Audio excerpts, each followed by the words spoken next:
Praise the Lord. Hallelujah. കർത്താവ് നിങ്ങളെ ധാരാളം അനുഗ്രഹിക്കട്ടെ. വീണ്ടും നിങ്ങളോടൊപ്പം ദൈവവചനമായിട്ടായിരിക്കാൻ സ്വർഗത്തിലെ ദൈവയുടെ ആക്കിയതിനായ ദൈവത്തെ നന്ദിയോട് സ്തുതിക്കുന്നു. ഇന്ന് വീണ്ടും കർത്താവിന്റെ സാന്നിധ്യത്തോട് ചേർന്ന് വരുമ്പോൾ കർത്താവ് വിശ്വസ്തനായി നമ്മുടെ കൂടെ ഉണ്ടെന്നുള്ള ഉറപ്പോടുകൂടി ആയിരിക്കാം. നമുക്ക് നമ്മുടെ ജീവിതത്തിൽ ഏറ്റവും വലിയൊരു സന്തോഷമാണ്, ഏറ്റവും വലിയൊരു പ്രിവിലേജ് ആണ്. ഹല്ലേലൂയ. ആമേൻ. കർത്താവ് യേശു നമ്മുടെ കർത്താവായി മാറിയത്, യേശു ക്രിസ്തുവിൽ നമ്മെ കണ്ടെത്താൻ സാധിച്ചത്.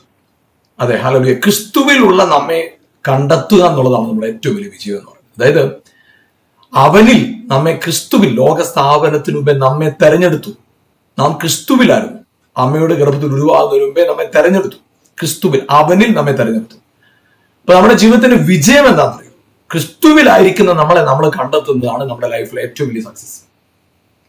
അത് മതി, അതാണ് ഏറ്റവും വലുത്, അത് പരമപ്രധാനമായ കാര്യം. അപ്പൊ ഈ ദിവസം നമ്മുടെ ജീവിതത്തിൽ നമ്മൾ കടന്നു പോകുന്ന സിറ്റുവേഷൻ എന്തുവാ, ഏത് സാഹചര്യമായിക്കോട്ടെ, അതില് കർത്താവിലുള്ള നമ്മുടെ ബോധ്യം, കർത്താവിലുള്ള നമ്മുടെ ഉറപ്പ്, ആ കർത്താവിലുള്ള കോൺഫിഡൻസ്, അത് നമ്മുടെ ലൈഫിനെ എക്സ്ട്രാ ഓർഡിനറി ലെവലിലേക്ക് കടത്തിവിടാൻ ശക്തിയുള്ള. നമ്മൾ തകരത്തില്ല, നശിക്കത്തില്ല. കർത്താവിന്റെ അസാധാരണ പദ്ധതിയുടെ ആക്കത്താണ്. അതെ, അത് മറക്കരുത്. അതുകൊണ്ട് പ്രിയപ്പെട്ട വചനത്തിൽ പറയുന്നത്, ഹല്ലേലൂയ, വാഗ്ദത്തങ്ങൾ, ദൈവം നമുക്ക് തന്നിരിക്കുന്ന വാഗ്ദത്തങ്ങൾ ഏറ്റവും വലുതാണ്. ആമേൻ. ഹല്ലേലൂയ. ദൈവജനത്തിന്റെ വലിയൊരു അഭിമാനമായിരുന്നു വാഗ്ദത്തം ഞങ്ങളുടേതാണെന്നുള്ളത്. അത് നമുക്ക് ഗലാത്യ ലേഖനത്തില് ഒക്കെ നമുക്ക് കാണാൻ കഴിയുന്ന ഒരു കാര്യമാണ് വാഗ്ദത്തങ്ങളെ കുറിച്ച്. ഗലാത്യ ലേഖനം 3-ാം അധ്യായം 16-ാം വാക്യത്തിൽ അബ്രഹാമിന്റെ വാഗ്ദത്തത്തെ കുറിച്ച് പറയുമ്പോൾ 14-ാം അധ്യായത്തിൽ 14-ാം വാക്യത്തിൽ 3-14, 16 ഒക്കെ വാഗ്ദത്തത്തെ കുറിച്ച് പറയുമ്പോൾ വാഗ്ദത്തത്തെ കുറിച്ച് വളരെ അഭിമാനത്തോടെ പറയുന്നതായിട്ട് നമുക്ക് കാണാൻ കഴിയും. റോമർ 9:4 അവർ ഇസ്രായേലിലെ പുത്രത്വവും തേജസ്സും നിയമങ്ങളും ന്യായപ്രമാണവും ആരാധനയും വാഗ്ദത്തങ്ങളും അവർക്കുള്ളതാണ്. പ്രോമിസസ്, വാഗ്ദത്തങ്ങൾ അവർക്കുള്ളതാണ്. ഈ വാഗ്ദത്വം എന്ന് പറയുമ്പോൾ നമുക്കറിയാം, വാഗ്ദത്വം, ദൈവം അബ്രഹാമിനോട് വാഗ്ദത്വം ചെയ്തതിന് നിവർത്തിപ്പാൻ ശക്തനെന്ന് ഉറച്ചു. അങ്ങനെയാണ് നമ്മൾ വചനത്തിൽ കാണുന്നത്. അപ്പൊ നമ്മൾ ഈ വാഗ്ദത്തത്തെ കുറിച്ച് കാണുന്നത് നമ്മൾ ഉൽപ്പത്തിയിൽ ആരംഭത്തിൽ 1-ാം അധ്യായത്തിൽ നമ്മൾ കാണുന്നത് ഇങ്ങനെയാണ്. 30 1-ാം അധ്യായത്തില് നമ്മൾ ഇങ്ങനെയാണ് കാണുന്നത്. അതിന്റെ 26-ാമത്തെ വാക്യത്തിൽ കർത്താവ് പദ്ധതിയിട്ടു, അനന്തരം ദൈവം നാം നമ്മുടെ സ്വരൂപത്തിലും നമ്മുടെ സാദൃശ്യപ്രകാരം മനുഷ്യനെ ഉണ്ടാക്കുക, അവർ സമുദ്രത്തിലുള്ള മത്സ്യത്തിന് മേലും ആകാശത്തിലുള്ള പറവജാതിന് മേലും മൃഗങ്ങളിന്മേലും സർവ്വഭൂമിയിൽ മേലും ഭൂമിയിൽ എഴുതുന്ന എല്ലാ ഇടജാതിന്മേലും വാഴട്ടെ എന്ന് കൽപ്പിച്ചു. കർത്താവ് അങ്ങനെ പറഞ്ഞു. എന്നാൽ 28-ാം വാക്യം ഇങ്ങനെയാണ് പറയുന്നത്, ദൈവം അവരെ അനുഗ്രഹിച്ചു. ദൈവം അവരെ അനുഗ്രഹിച്ചു. 5-ാം അധ്യായത്തിന്റെ 2-ാം വാക്യം, ആണും പെണ്ണുമായി അവരെ സൃഷ്ടിച്ചു, സൃഷ്ടിച്ച നാളിൽ അവരെ അനുഗ്രഹിക്കുകയും. അപ്പൊ അവരെ അനുഗ്രഹിച്ചു. ആദമിനെ അനുഗ്രഹിച്ചു, ഹവ്വയെ അനുഗ്രഹിച്ചു. അത് അങ്ങനെ തന്നെയാണ് കാണുന്നത്. അനുഗ്രഹിക്കുമെന്നല്ല, അനുഗ്രഹിച്ചു എന്നാണ് നമ്മൾ കാണുന്നത്. അതുപോലെ തന്നെ 9-ാം അധ്യായത്തിന്റെ 1-ാമത്തെ വാക്യം, ദൈവം നോഹയെയും അവന്റെ പുത്രന്മാരെയും അനുഗ്രഹിച്ച് അവരോട് അരുളി ചെയ്തതെന്നാണ്, നിങ്ങൾ സന്താനപുഷ്ടിയുള്ളവരായി പെരുകി ഭൂമിയിൽ നിറവീൻ. അപ്പൊ നമ്മളവിടെ കാണുന്നത് ദൈവം പറയുകയാണ്, അവരെ അനുഗ്രഹിച്ചു. God bless dum. അനുഗ്രഹിച്ചു. ദൈവം അവരെ അനുഗ്രഹിച്ചു. അപ്പൊ നമുക്കിവിടെ ആദമിനെ ദൈവം അനുഗ്രഹിച്ചു, നോഹയെ ദൈവം അനുഗ്രഹിച്ചു, നോഹയെ അവന്റെ സന്തതികളെ ദൈവം അനുഗ്രഹിച്ചു. അങ്ങനെയാണ് വചനത്തിൽ കാണുന്നത്, അനുഗ്രഹിച്ചു. അപ്പൊ ഈ 2 വാക്യങ്ങളിൽ അനുഗ്രഹിച്ചു എന്ന് കാണുമ്പോൾ നമുക്ക് സന്തോഷം തരുന്ന കാര്യമല്ലേ? അനുഗ്രഹിച്ചു എന്ന് പറയുമ്പോൾ, അല്ലെ, കർത്താവ് അനുഗ്രഹിച്ചു. നമുക്ക് യേശുവിന്റെ ശുശ്രൂഷയിൽ ഉടനീളം കാണാൻ സാധിക്കുന്ന ഒരു കാര്യമാണ്, യേശു അവരെ അനുഗ്രഹിച്ചു. ശിശുക്കളെ അവരൊക്കെ ചേർത്തണച്ച് അവരെ അനുഗ്രഹിച്ചു എന്നാണ് നമ്മൾ വചനത്തിൽ കാണുന്നത്. എന്നാല് നമ്മുടെ വളരെ പ്രധാനപ്പെട്ട ഒരു അധ്യായമാണ് 12-ാം അധ്യായം. ഉൽപ്പത്തി ദിവസം 12-ാം അധ്യായം. ആ 12-ാം അധ്യായത്തില് 2-ാം വാക്യം, ഞാൻ നിന്നെ വലിയൊരു ജാതിയാക്കും, നിന്നെ അനുഗ്രഹിച്ച് നിന്റെ പേര് വലുതാക്കും, നീ ഒരു അനുഗ്രഹമായിരിക്കും. അപ്പൊ അവിടെ കർത്താവ് പറയുന്നത്, ആദമിനെ ദൈവം അനുഗ്രഹിച്ചു, നോഹയെ ദൈവം അനുഗ്രഹിച്ചു, പക്ഷേ അബ്രഹാമിനെ അനുഗ്രഹിച്ചു എന്നല്ല പറയുന്നത്, അനുഗ്രഹിക്കും. അവിടെയാണ് വളരെ പ്രധാനപ്പെട്ട ഒരു വാഗ്ദത്തം ഇരിക്കുന്നത്. അതാണ് വാഗ്ദത്തം. അപ്പൊ നോഹയ്ക്ക് അനുഗ്രഹം ലഭിച്ചു, ആദമിന് അനുഗ്രഹം ലഭിച്ചു, പക്ഷെ അബ്രഹാമിന് വാഗ്ദത്തം ലഭിച്ചു. ഞാൻ നിന്നെ അനുഗ്രഹിച്ച് നിന്നെ വലിയ ജാതിയാകും, ഞാൻ നിന്നെ വർദ്ധിപ്പിക്കും, നിന്നെ അനുഗ്രഹിക്കുന്നവരെ ഞാൻ അനുഗ്രഹിക്കും. ദൈവം അബ്രഹാമിന് വാഗ്ദത്തങ്ങൾ നൽകി. അപ്പൊ വാഗ്ദത്തം എന്ന് പറയുമ്പോൾ നമുക്ക് ധാരാളം കാണാൻ സാധിക്കും. നമുക്ക് അതിന്റെ 13-ാം അധ്യായത്തില് 14-ാം വാക്യം, ലോത്ത് അബ്രഹാമിനെ വിട്ടുപിരിഞ്ഞ ശേഷം യഹോവ അബ്രഹാമിന് അരുളി ചെയ്തത്, നീ തലപൊക്കി നീ ഇരിക്കുന്ന സ്ഥലത്ത് നിന്ന് വടക്കോട്ടും തെക്കോട്ടും കിഴക്കോട്ടും പടിഞ്ഞാറോട്ടും നോക്കുക. നീ കാണുന്ന ഭൂമിയൊക്കെയും ഞാൻ നിനക്കും നിന്റെ സന്തതിക്കും ശാശ്വതമായി തരും. ഞാൻ നിന്റെ സന്തതിയെ ഭൂമിയിലെ പൊടി പോലെയാക്കും. ഭൂമിയിലെ പൊടിയെ എണ്ണുവാൻ കഴിയുമെങ്കിൽ നിന്റെ സന്തതിയെ എണ്ണാം. ദൈവം വാഗ്ദത്തം കൊടുത്തു. സന്തതിയെ കുറിച്ച്, അവന്റെ ഭാവിയെ കുറിച്ച് ദൈവം വാഗ്ദത്തം കൊടുത്തു. അതിന്റെ 15-ാം അധ്യായം 1-ാം വാക്യം, അതിനുശേഷം അബ്രഹാമിന്റെ ദർശനത്തിലേക്ക് ഒരു അരുളപ്പാടുണ്ടായത് എന്നാൽ അബ്രഹാമെ ഭയപ്പെടേണ്ട, ഞാൻ നിന്റെ പരിചയം നിന്റെ അതിമഹത്തായ പ്രതിഫലവുമാകുന്നു. അത് കർത്താവ് നൽകിയ ഒരു വാഗ്ദത്തം. ഇതിന്റെ 15-ാം അധ്യായത്തിന്റെ 14-ാം വാക്യം, 15-ാം വാക്യം, എന്നാൽ അവർ സേവിക്കുന്ന ജാതിയെ ഞാൻ വിധിക്കും. അതിനുശേഷം അവർ വളരെ സമ്പത്തോടു കൂടി പുറപ്പെട്ടു പോയിരുന്നു. അതായത് ദൈവം അബ്രഹാമിന്റെ സന്തതിയെ കുറിച്ച് പറയുക, അവർ പുറപ്പെട്ടു വരും. നീയോ സമാധാനത്തോടെ നിന്റെ പിതാക്കന്മാരോട് ചേരും, നല്ല വാർദ്ധക്യത്തിൽ അടക്കപ്പെടും. കർത്താവ് അബ്രഹാമിന് കൊടുത്തൊരു വാഗ്ദത്തമാണ്. അപ്പൊ ഇവിടെ എല്ലാം വാഗ്ദത്തങ്ങൾ കൊണ്ട് കർത്താവ് നിറയ്ക്കുക, വാഗ്ദത്തങ്ങൾ. പിന്നീട് നമുക്ക് കാണാൻ സാധിക്കുന്ന ഒരു കാര്യം, അതിന്റെ 17-ാം വാക്യം, ഞാൻ നിനക്കും നിന്റെ ശേഷം നിന്റെ സന്തതിക്കും ദൈവമായിരിക്കേണ്ടതിന് ഞാൻ എനിക്കും നിനക്കും നിന്റെ ശേഷം തലമുറയായി നിന്റെ സന്തതിക്കും മധ്യേ എന്റെ നിയമത്തെ നിത്യ നിയമമായി സ്ഥാപിക്കും. അത് കർത്താവ് പറഞ്ഞ വാഗ്ദത്തം, നിയമം സ്ഥാപിക്കും. അവിടെ പിന്നീട് നമുക്ക് കാണാൻ കഴിഞ്ഞൊരു കാര്യം, ദൈവം അവിടെ അവന് മകനെ കുറിച്ചുള്ള വാഗ്ദത്തം കൊടുക്കുക, മക്കളെ കുറിച്ചുള്ള വാഗ്ദത്തം. നമുക്ക് ഈ തുടർന്നുള്ള ഈ അധ്യായങ്ങളിലെല്ലാം നമുക്കത് വളരെ നന്നായിട്ട് കാണാനായിട്ട് സാധിക്കും. 20-ാം അധ്യായത്തിൽ വാഗ്ദത്തം ലഭിച്ചു. 21-ാം അധ്യായത്തില് അവന് ഇസ്ഹാക്ക് എന്ന ദൈവം വാഗ്ദത്തം ചെയ്ത സന്തതിയെ അവന് ദൈവം നൽകി. പിന്നെ നമുക്ക് കാണാൻ സാധിക്കുന്ന ഒരു കാര്യം, അതിന്റെ 22-ാം അധ്യായം 12-ാം വാക്യം, കർത്താവ് യാഗമർപ്പിക്കാൻ ശ്രമിച്ച അബ്രഹാമിനെ ദൈവം തടയുക. നീ യാഗം അർപ്പിക്കേണ്ടെന്ന് പറഞ്ഞു. യാഗം അർപ്പിച്ചു. എന്നാൽ 16-ഉം 17-ഉം 18-ഉം വാക്യങ്ങളിൽ വളരെ പ്രധാനപ്പെട്ട ഒരു കാര്യം പറയും, നീ ഈ കാര്യം ചെയ്ത് നിന്റെ ഏകജാതനായ മകനെ തരുവാൻ മടിക്കായക കൊണ്ട് ഞാൻ നിന്നെ ഐശ്വര്യമായി അനുഗ്രഹിക്കും. നിന്റെ സന്തതി ആകാശത്തിലെ നക്ഷത്രങ്ങൾ പോലെയും കടൽക്കരയിലെ മണൽത്തിരി പോലെയും അത്യന്തം വർദ്ധിപ്പിക്കും. നിന്റെ സന്തതി ശത്രുക്കളുടെ പട്ടണങ്ങളെ കൈവശമാക്കും. നീ എന്റെ വാക്ക് അനുസരിച്ചത് കൊണ്ട് നിന്റെ സന്തതി മുഖാന്തരം ഭൂമിയിലെ സകല ജാതികളും അനുഗ്രഹിക്കപ്പെടും എന്ന് ഞാൻ എന്നെ കൊണ്ട് തന്നെ സത്യം ചെയ്തിരിക്കുന്നു. അപ്പോ അവിടെ കർത്താവ് വാഗ്ദത്തങ്ങൾ, അതായത് നമ്മൾ നോക്കിക്കഴിഞ്ഞാല്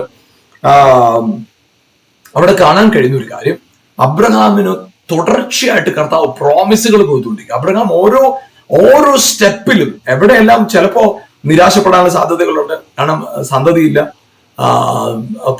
ലോത്ത് വിട്ടയച്ചു പോയി, അതുപോലെ സാറയെ രാജാവ് പിടിച്ചുകൊണ്ടുപോയി, പല വിഷയങ്ങൾ ഇതിനിടയ്ക്കുണ്ട്. അതിനിടയ്ക്ക് ഇസ്മായിൽ ജനിച്ചു, വീട്ടില് സാറയും ഹാഗറും തമ്മിൽ പ്രയാസങ്ങൾ ഉണ്ടാകുന്നു. അപ്പൊ ഈ ഒരു വിഷയങ്ങളുടെ നടുവിൽ എല്ലാം കൂടെ പോകുമ്പോൾ അബ്രഹാമിനെ സംബന്ധിച്ച് നിരാശപ്പെടാനും ഭാരപ്പെടാനും ഒരുപാട് കാരണങ്ങളുണ്ട്.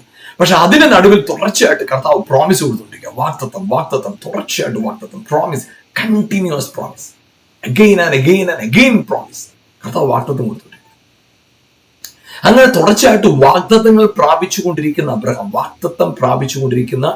അബ്രഹാം, അതൊരു അബ്രഹാമിന്റെ ജീവിതത്തിൽ ഒരു വലിയ കാര്യമായിട്ട് നമ്മൾ കാണാം. അബ്രഹാമിന്റെ വാഗ്ദത്തം എന്ന് പറയുന്നത് ഒരു ചെറിയ കാര്യമാണ്. എന്നാൽ ഈ വാഗ്ദത്ത സന്തതിയാകുന്ന ദൈവജനം, കർത്താവ് പറഞ്ഞ പോലെ 430 വർഷം അവരറിയാത്തൊരു ജാതിയെ സേവിച്ചു. അങ്ങനെ സേവിച്ചതിന് ശേഷം അവരെ ദൈവം പറഞ്ഞതുപോലെ അവിടെ നിന്ന് പുറപ്പെടുവിച്ചു. അവരെ പുറപ്പെടുവിച്ചു അവിടെ നിന്ന് കൊണ്ടുപോകും. അവരെ അവിടുന്ന് പുറപ്പെടുവിച്ച് കർത്താവ് കൊണ്ടുപോകുന്നവനായ ദൈവം നമുക്ക് കാണാൻ സാധിക്കുന്ന കാര്യം, പുറപ്പെടുവിച്ചുകൊണ്ട് അവരെ കൊണ്ടുപോകുമ്പോൾ അവരങ്ങനെ അവിടുന്ന് പുറപ്പെട്ടവരായ ദൈവജനം നമുക്ക് കാണാൻ സാധിക്കുന്ന ഒരു കാര്യമുണ്ട്. അങ്ങനെ പുറപ്പെട്ടവരായ ദൈവജനത്തിന്റെ ജീവിത യാത്രയിൽ നമുക്ക് കാണാൻ കഴിയുന്ന ഒരു കാര്യമുണ്ട്. അവര് എത്തിച്ചേർന്ന അടുത്ത സ്ഥലം എന്ന് പറയുന്നത് സീനായ് മലയുടെ അടിവാരത്തിൽ നിൽക്കുക. സീനായ് മലയുടെ അടിവാരത്തിൽ നിന്ന് ജനം നിൽക്കുകയാണ്. ദൈവം മോശയെ വിളിച്ചിട്ട് മോശ സീനായ് മലയുടെ മുകളിൽ കയറി. സീനായ് മലയുടെ മുകളിൽ കയറിപ്പോയ ദൈവജനത്തോട്, മോശയോട്, ദൈവജനമല്ല മോശ ഒറ്റയ്ക്ക് കയറി, മോശയോട് ദൈവം പറഞ്ഞു, ആണ് ഈ ജനത്തിന് ഇപ്പൊ ഒരു പ്രശ്നമാണ്. ഞാൻ ഈ വാഗ്ദത്തം എത്ര പറഞ്ഞിട്ട് ഇവർക്ക് മനസ്സിലാകും. കാരണം അവരകത്ത് ഞാൻ ആരാണെന്നോ എന്നെ എങ്ങനെ മാനിക്കണമെന്നോ അവർക്ക് മനസ്സിലാകുന്നില്ല. അത് അവരുടെ കഴിഞ്ഞ 430 വർഷ ജീവിതത്തിൽ അവര് അബ്രഹാമിന്റെയും ഇസഹാക്കിന്റെയും യാക്കോബിന്റെ ദൈവം എന്ന് പറയുന്ന കാഴ്ചപ്പാടിൽ നിന്ന് അവർ മാറിയിട്ട് അവർ കണ്ടുവന്ന വേഷമാണ് ദൈവത്തിന്റെ ബന്ധവുമായിട്ട് ദൈവത്തെ അവർ കാണാൻ തുടങ്ങി. അങ്ങനെ ഒരു നിലയിലേക്ക് അവരെത്തി. അവിടെയാണ് ഒരു വളരെ പ്രധാനപ്പെട്ട ഒരു ഒരു ഘടകം അവിടെ ഉണ്ടാകും, ഒരു മാറ്റത്തിന്റെ ഒരു സാഹചര്യം അവിടെ ഉണ്ടാകും. അപ്പൊ അവര് ദൈവത്തെ മുഷിപ്പിക്കുന്ന രീതിയിലായിരുന്നു അവരുടെ പെരുമാറ്റം. ചെങ്കടലിന് മുമ്പിൽ നിന്നിപ്പോ മോശയോട് വഴക്കുണ്ടാക്കുക, നീ എന്തിനാ ഞങ്ങളെ പിടിച്ചോന്നു. പലയിടത്തും അവർ തിരിച്ചു പോകുന്നതിനെ കുറിച്ച് പറയുക. ഇത്രയും അത്ഭുതം പ്രാപിച്ച ജനം പറയുക, ഞങ്ങൾക്ക് അവിടെയാണ് സേഫ്, ഞങ്ങൾക്ക് അവിടെ എല്ലാം ഉണ്ട്, ഞങ്ങൾ അങ്ങോട്ട് പോകുക, അവരെപ്പോഴും അതേ അവർക്ക് പറയാൻ. അവർ always complain about everything, always complain about everything. അവരെല്ലാത്തിനെ കുറിച്ച് വഴക്കുണ്ടാക്കി. അങ്ങനെ അവർ വഴക്കുണ്ടാക്കി പിറുപിറുക്കുന്ന ആ ജനത്തോട് ദൈവം ഇടപെടുന്ന ഒരു മേഖല നമുക്ക് കാണാൻ കഴിയും. അതെവിടെയാന്ന് വെച്ചാൽ സീനായ് മലയുടെ മുകളിൽ മോശയെ വിളിച്ചിട്ട് മോശയോട് പറഞ്ഞു, ദൈവജനത്ത് ഞാൻ അബ്രഹാമിന് കൊടുത്ത വാഗ്ദത്തമെല്ലാം ഈ ജനത്തിന് വേണ്ടി ഞാൻ നിവർത്തിക്കും.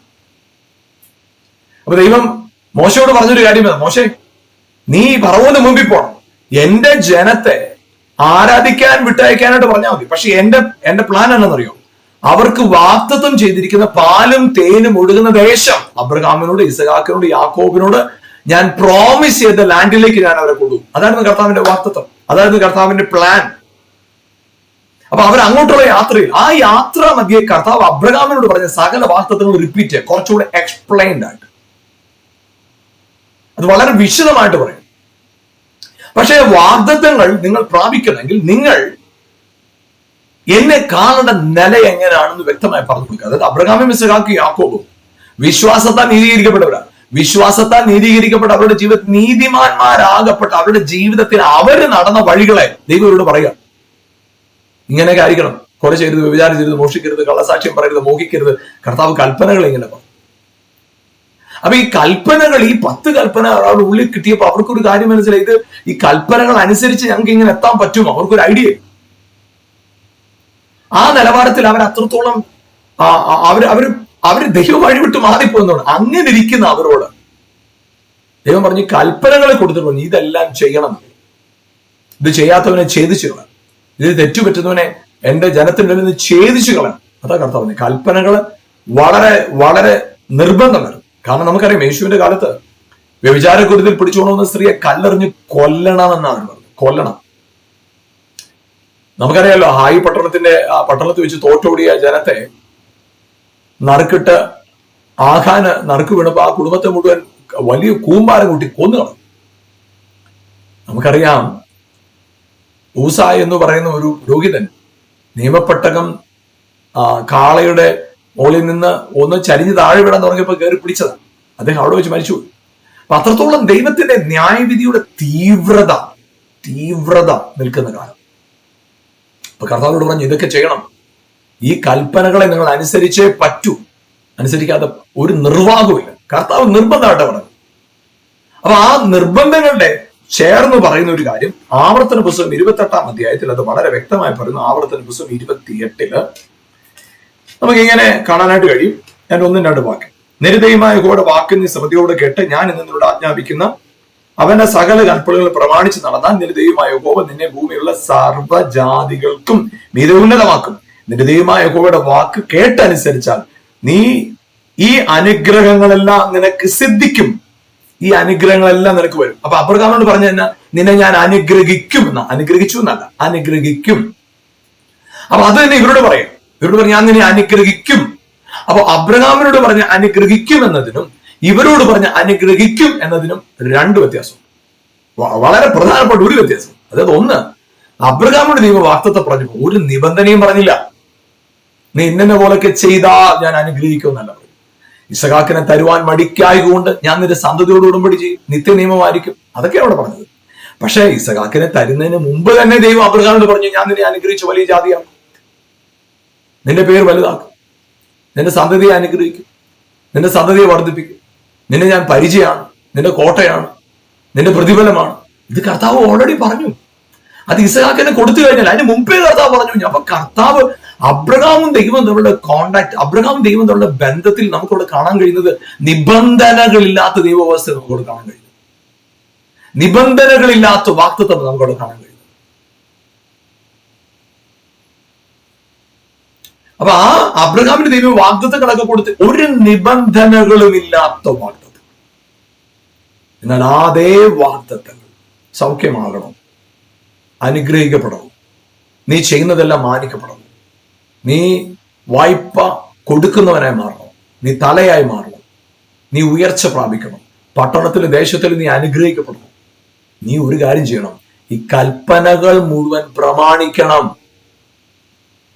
അല്ലെങ്കിൽ സാധ്യമല്ല. കാരണം 14-ാം വാക്യത്തിൽ ഇത് വ്യക്തമായി പറയുന്നുണ്ട്, എവിടെങ്കിലും ഒന്ന് തെറ്റിയ ഈ പറയുന്ന ശാപം മുഴുവൻ നിന്റെ മേൽ വരും. 1-2 വാക്യങ്ങളിൽ പറയുന്നത് നീ ഇതെല്ലാം അനുസരിച്ചാൽ ഈ അനുഗ്രഹം എല്ലാം വരുമെന്ന് 1-2 പറയുന്നത്. പക്ഷെ 14-ാം വാക്യത്തിൽ പറയുക, നീ ഇവിടെ എവിടെയെങ്കിലും തെറ്റിയ, 14-ലും 15-ലും പറയുന്നത് നീ എവിടെയെങ്കിലും തെറ്റിയ, 15-ാം വാക്യം പറയുക, 14-ലും 15-ലും പറയും നീ എവിടെയെങ്കിലും തെറ്റിയ ഈ ശാപമെല്ലാം നിന്റെ തലമേൽ. അത് അവരുടെ മേലേക്ക് കർത്താവ് പറഞ്ഞ കാര്യം. അപ്പൊ നിബന്ധനകളില്ലാതിരുന്ന വാഗ്ദത്തങ്ങൾ അബ്രഹാമിന് നൽകപ്പെട്ടു. പക്ഷേ ദൈവജനത്തിന് ദൈവം നൽകിയത് നിബന്ധനകളോട് കൂടിയാണ്. എന്നാൽ പ്രിയപ്പെട്ടവരെ, നമുക്ക് ഗലാത്യ ലേഖനം 3-ാം അധ്യായത്തിന്റെ 13-ഉം 14-ഉം വാക്യങ്ങളെ വായിക്കാം. ഗലാത്യ ലേഖനം അതിന്റെ 3-ാം അധ്യായം 13-ഉം 14-ഉം വാക്യങ്ങൾ വളരെ സുപരിചിതമായ വാക്യമാണ്. പലവട്ടം നമ്മുടെ ഈ ബൈബിൾ സ്റ്റഡി നമ്മൾ വായിച്ചിട്ടുള്ള വാക്യം. മരത്തിന്മേൽ തൂങ്ങുന്നവനെല്ലാം ശപിക്കപ്പെട്ടവൻ എന്ന് എഴുതിയിരിക്കുന്ന പോലെ ക്രിസ്തു നമുക്ക് വേണ്ടി ശാപമായി തീർന്നു, ന്യായപ്രമാണത്തിന്റെ ശാപത്തിൽ നിന്ന് നമ്മെ വിലക്കുന്നു. അബ്രഹാമിന്റെ അനുഗ്രഹം ക്രിസ്തുവേശുവിൽ ജാതികൾക്ക് വരേണ്ടതിന് നാം ആത്മാവെന്ന വാഗ്ദത്ത വിഷയം വിശ്വാസത്താൽ പ്രാപിപ്പാൻ. അപ്പൊ അവിടെ പറയുന്നൊരു കാര്യം, വാഗ്ദത്തം പ്രാപിക്കണമെങ്കിൽ ഇതെല്ലാം ചെയ്യണമെന്ന നിബന്ധന ആവർത്തന പുസ്തകം 28-ന്റെ 1-2 വാക്യങ്ങളിൽ പറയുമ്പോൾ, ഇവിടെ ഗലാത്യ ലേഖനം 3-ാം അധ്യായത്തിന്റെ 14-ാം വാക്യത്തിൽ അസന്നിഗ്ധമായി വ്യക്തമായി പറയുന്നു, വിശ്വാസത്താൽ പ്രാപിപ്പാൻ. By faith you can receive, by faith you can get it. നിങ്ങൾക്ക് വിശ്വാസത്താൽ ഈ അനുഗ്രഹമൊക്കെ പ്രാപിക്കാം. Yes, easy, very easy. വിശ്വാസത്താൽ ഈ അനുഗ്രഹം എല്ലാം നിങ്ങൾക്ക് കിട്ടും. Praise God. Thank you Jesus. അപ്പൊ പ്രിയപ്പെട്ടവർ, ഇവിടെ ഈ വചനമുണ്ട്, ഈ ഒരു വാക്യം നമ്മളെ എഴുന്നേൽപ്പിക്കുന്ന വാക്കാണ്, നമ്മളെ ബലപ്പെടുത്തുന്ന വാക്കാണ്. എന്താണെന്നറിയാമോ? കൽപ്പനകൾ അനുസരിച്ചിട്ട് പോലും അവർക്ക് ലഭിക്കാതിരുന്നത്. ഞാൻ അവർക്ക് അനുസരിച്ചിട്ട് പോലും എന്ന് പറഞ്ഞാൽ അനുസരിക്കാൻ ശ്രമിച്ചിട്ട് നടന്നിട്ട് വേണ്ടേ. പക്ഷെ അത് ഇവിടെ പറയുക വിശ്വാസത്താൽ പ്രാപിക്കേണ്ടത്. അബ്രഹാമിന്റെ വാഗ്ദത്തമാണ്, ദൈവജനത്തിന്റെ അല്ല. ദൈവജനത്തിന്റെ നിബന്ധനകളോടുകൂടിയ അബ്രഹാമിന്റെ നിബന്ധനകളില്ലാത്ത വാഗ്ദത്തം വിശ്വാസത്താൽ പ്രാപിപ്പാൻ തന്നെ. അത് നമുക്ക് ഇതേ അദ്ദേഹത്തിന്റെ തന്നെ 16-ാം വാക്യത്തിൽ ഇങ്ങനെയാണ് എഴുതിയിരിക്കുന്നത്, അബ്രഹാമിനും അവന്റെ സന്തതിക്കും വാഗ്ദത്തങ്ങൾ ലഭിച്ചു, സന്തതികൾക്കും എന്ന അനേകരെ കുറിച്ചല്ല ഏകനെ കുറിച്ച് അത്ര പറയുന്നത്. അത് ക്രിസ്തു. അപ്പൊ ഈ വാഗ്ദത്തങ്ങളെല്ലാം ആർക്കാം? ക്രിസ്തുവിനാണ്. അതുകൊണ്ടാണ് 2 കൊരിന്ത്യ ലേഖനത്തിലും അതിന്റെ ഒന്നാമത്തെ അധ്യായത്തിൽ നമ്മൾ കാണുന്ന ഇങ്ങനെയാണ്. ഒന്നാമത്തെ അധ്യായത്തിൽ 20-ാമത്തെ വാക്യത്തിൽ എങ്ങനെ കാണുന്നു? ദൈവത്തിന്റെ വാഗ്ദത്തങ്ങൾ എത്രയുണ്ടെങ്കിലും അവനിൽ ഉവ്വ് എന്നത്രേ. അപ്പം സകല വാഗ്ദത്തങ്ങളും yes and amen in Christ. അപ്പൊ ക്രിസ്തുവിൽ എല്ലാ വാഗ്ദത്തങ്ങളും എങ്ങനായി? ആമേൻ, റിലീസ്ഡ്. ക്രിസ്തുവേശുവിൽ സകല വാഗ്ദത്തങ്ങളും നിവർത്തിക്കപ്പെട്ടു കഴിഞ്ഞു. അപ്പൊ വാഗ്ദത്തം പ്രാപിക്കാൻ നമ്മൾ എന്താ ചെയ്യേണ്ടത്? അതുകൊണ്ടാണ് ക്രിസ്തുവിൽ, യേശു ക്രിസ്തുവിനെ വിശ്വസിക്കുന്ന ഒരു വ്യക്തിയെ സംബന്ധിച്ചിടത്തോളം ആ വ്യക്തിയുടെ പ്രിവിലേജ് എന്താണെന്ന് അറിയാമോ? മൂന്നാമത്തെ ഗലാത്യ ലേഖനം 3-ാം വാക്യം, ക്രിസ്തുവിനുള്ളതിനെങ്കിലോ നിങ്ങൾ അബ്രഹാമിന്റെ സന്തതിയും വാഗ്ദത്ത പ്രകാരം അവകാശികളായിട്ട് മാറി. Praise God, hallelujah. അപ്പൊ ഈ അവകാശം ഇപ്പൊ എങ്ങനെ പ്രാപിക്കുന്നത്? ന്യായപ്രമാണത്തിന്റെ കൽപ്പനകളെ അനുസരിച്ചിട്ടല്ല, വിശ്വാസത്താൽ പ്രാപിച്ചു. എങ്ങനെ? വാഗ്ദത്തത്താൽ പ്രാപിച്ചു. എങ്ങനെ? ക്രിസ്തുവിലായപ്പോ. അബ്രഹാമിന്റെ അനുഗ്രഹം ലഭിക്കണമെങ്കിൽ അബ്രഹാമിന്റെ സന്തതിയാകണം. ആമേൻ. അവർ പരിച്ഛേദനയേറ്റ് അബ്രഹാമിന്റെ സന്തതിയായപ്പോ നാം വിശ്വസിച്ച് ക്രിസ്തുവിലായി അബ്രഹാമിന്റെ സന്തതികളായിട്ട് മാറി. അതുകൊണ്ട് വിശ്വസിച്ചവരായ നാം, ഹല്ലേലൂയ, അത് വളരെ പ്രധാനപ്പെട്ട ഒരു വാക്യമാണ്. എബ്രായ ലേഖനത്തിന്റെ 4-ാം അധ്യായത്തിൽ നമ്മൾ കാണുന്നത് ഒരു വാഗ്ദത്തം ശേഷിച്ചിരിക്കുന്നതിനെ കുറിച്ച് പറയാം. അവന്റെ സ്വസ്ഥതയിൽ പ്രവേശിപ്പാനുള്ള വാഗ്ദത്തം ശേഷിച്ചിരിക്കാൻ നിങ്ങളിൽ ആർക്കെങ്കിലും ഇത് ലഭിക്കാതെ പോയി വരാതിരിപ്പാൻ നാം ഭയപ്പെടുക. അപ്പൊ അവിടെ പറയുന്നു പ്രോമിസ് ഈസ് ദേർ. അപ്പൊ ഈ വാഗ്ദത്തം അവിടെ ഉണ്ട്. വാഗ്ദത്തം പ്രാപിക്കാതെ നിങ്ങൾ വിട്ടുപോരും. നിങ്ങൾക്ക് എവിടെയെങ്കിലും പിഴവ് വച്ചരുത്. നിങ്ങൾ വാഗ്ദത്തത്തെ മുറുകെ പിടിക്കുക. അത് പ്രാപിക്കാനായിട്ട് നിങ്ങൾ ശ്രമിക്കണം. എന്നിട്ട് അതിന് 3-ാം വാക്യം പറയാണ്, വിശ്വസിച്ചവരായ നാമല്ലോ ആ വാഗ്ദത്തത്തിൽ പ്രവേശിക്കുന്നത്. എന്താ വാഗ്ദത്തം? സ്വസ്ഥത. ആമേൻ, സ്വസ്ഥത. അപ്പൊ ഇവിടെ 1-ാം വാക്യം പറയുന്നത് സ്വസ്ഥതയിൽ പ്രവേശിപ്പാനുള്ള വാഗ്ദത്തം ശേഷിച്ചിരിക്കുക. അപ്പൊ പ്രോമിസ് എന്താ? Peace, rest. ഇത് നമ്മള് കഷ്ടപ്പെട്ട് ഓടി നടന്ന് മേടിക്കുന്നതല്ല. റെസ്റ്റ്, ശബത്ത്, സ്വസ്ഥത നമ്മുടെ ഏറ്റവും വലിയ പ്രോമിസാണ്. റെസ്റ്റ്. ആമേൻ, ഹല്ലേലൂയ. പ്രിയപ്പെട്ടവരെ, ഞാൻ നിങ്ങളോട് പറയട്ടെ, ഈ ലോക ജീവിതത്തിൽ ദൈവം നൽകിയിരിക്കുന്ന വാഗ്ദത്തങ്ങളുണ്ട്. ആ വാഗ്ദത്തത്തെ ശരിക്കും നമ്മൾ തിരിച്ചറിഞ്ഞു കഴിഞ്ഞാൽ, ഹല്ലേലൂയ, ആ വാഗ്ദത്തങ്ങളെല്ലാം ക്രിസ്തുവിൽ നിവൃത്തിയായി എന്ന മർമ്മം, ആ ഇമ്പോർട്ടന്റ് ട്രൂത്ത് നമ്മൾ തിരിച്ചറിഞ്ഞാൽ പിന്നെ നമ്മൾ ആരുടെ മുമ്പിലും ഭയപ്പെടത്തില്ല. കാരണം നമുക്ക് ഉറപ്പാ കർത്താവ് പറഞ്ഞിരിക്കുന്നത് ഞാൻ നിനക്ക് വേണ്ടി നിൽക്കുകയെന്നല്ല. ചിന്തിച്ചു വായിക്കപ്പെടപ്പെട്ടത്. അതായത് ഈ പ്രോമിസുകളല്ല, ഈ സകല വാഗ്ദത്തങ്ങളും, പഴയ നിയമത്തിൽ പറഞ്ഞിട്ടുള്ള സകല വാഗ്ദത്തങ്ങളും 2 കൊരിന്ത്യർ 20 പറയുന്നതനുസരിച്ച് സകല വാഗ്ദത്തങ്ങളും yes and amen in Christ Jesus. സകല വാഗ്ദത്തങ്ങൾ ക്രിസ്തുവിൽ, സകല വാഗ്ദത്തങ്ങളും in Christ, yes and amen. അപ്പൊ നിങ്ങൾ എന്ത് ചെയ്യണം? ഒന്നിനെ കുറിച്ച് ഭാരപ്പെടും. വിശ്വാസത്താൽ പ്രാപിക്കുക. വിശ്വസിച്ചവരായ നാമല്ലോ സ്വസ്ഥതയിൽ പ്രവേശിക്കും. സ്വസ്ഥതയിൽ പ്രവേശിക്കാൻ വാഗ്ദത്തം ശേഷിച്ചിരിക്കുക. Promises there. അതെ, അബ്രഹാമിനെ കുറിച്ച് റോമാലേഖനം 4-ാം അധ്യായത്തിൽ പറയുന്നത്, വാഗ്ദത്തം ചെയ്തവൻ അത് നിവർത്തിപ്പാൻ ശക്തനെന്ന് ഉറച്ചു. അത്രേ ഉള്ളൂ. വിശ്വസിച്ചു, അത് മതി. വിശ്വസിച്ചു, അത് മാത്രം മതി എന്ന് നമ്മുടെ ജീവിതത്തിൽ അത്ഭുതം നടക്കാൻ. വേറെ എങ്ങും പോകണ്ട. വിശ്വസിച്ചാൽ മാത്രം മതി അത്ഭുതം നടക്കാൻ. അതുകൊണ്ട് പ്രിയപ്പെട്ടവർ, നിങ്ങളുടെ ജീവിതവും സാഹചര്യങ്ങളും എന്തുകൊണ്ട്, ഏത് സാഹചര്യങ്ങളിൽ കൂടെ നിങ്ങൾ പോകുന്നെങ്കിൽ, believe in the promises of God. If you believe in the promises, there is rest. നിങ്ങളെ വാഗ്ദത്തത്തിൽ വിശ്വസിക്കുമ്പോൾ സ്വസ്ഥത, വിശ്വസിക്കുമ്പോൾ സ്വസ്ഥതയിലേക്ക് പ്രവേശിക്കുക. നിങ്ങൾ രോഗത്തെക്കുറിച്ച് ഭയമുണ്ടോ? നിങ്ങളുടെ ഉള്ളിൽ സാമ്പത്തിക വിഷയം നിങ്ങളെ വല്ലാതെ അലട്ടുന്നുണ്ടോ? കുടുംബ വിഷയം നിങ്ങളെ വല്ലാതെ ഞെരുക്കുന്നുണ്ടോ? ഞാൻ പറയാം, ഒന്നും നിങ്ങളുടെ മേൽ വാഴാൻ നിങ്ങൾ അനുവദിക്കരുത്. You are completely free. നിങ്ങൾ പൂർണ്ണ സ്വാതന്ത്ര്യത്തിലാണ്.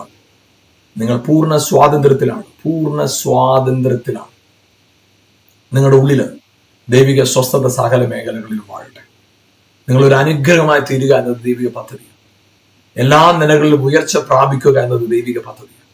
നിങ്ങളെക്കുറിച്ചുള്ള കർത്താവിന്റെ ആ ഗ്രേറ്റർ പ്ലാൻ നിങ്ങളുടെ ജീവിതത്തിൽ നിവൃത്തിയാകുവാൻ വിശ്വാസത്തോടുകൂടി ഹല്ലേലൂയ ആമേൻ മുന്നോട്ട് സ്റ്റെപ്പുകൾ എടുത്ത് നിങ്ങളുടെ വാഗ്ദത്തം മുഴുവൻ ക്രിസ്തുവിൻ നിവൃത്തിയായി സൗഖ്യമാക്കും എന്ന വാഗ്ദത്തം അടിപ്പിണറുകളാൽ സൗഖ്യം വന്നിരിക്കുന്നു, അവൻ ചുമക്കും, ക്രൂശിൽ കയറി, എന്നാൽ ചുമന്നു, ക്രൂശിൽ കയറി, സൗഖ്യമാക്കി എന്ന് നമ്മൾ വായിക്കുമ്പോൾ വാഗ്ദത്തം മുഴുവൻ നിവൃത്തിയായി എന്ന ബോധ്യമാണ് അവിടെ നമുക്ക് ലഭിക്കുന്നത്.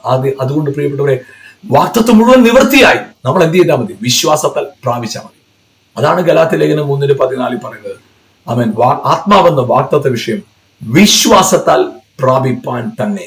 വാഗ്ദത്തം ക്രിസ്തുവിനാണ്. വാഗ്ദത്തം അഭിഷേകം പ്രാപിച്ചവനാണ്. ക്രിസ്തുവിനായി നിങ്ങൾക്ക് അഭിഷേകമുണ്ട്.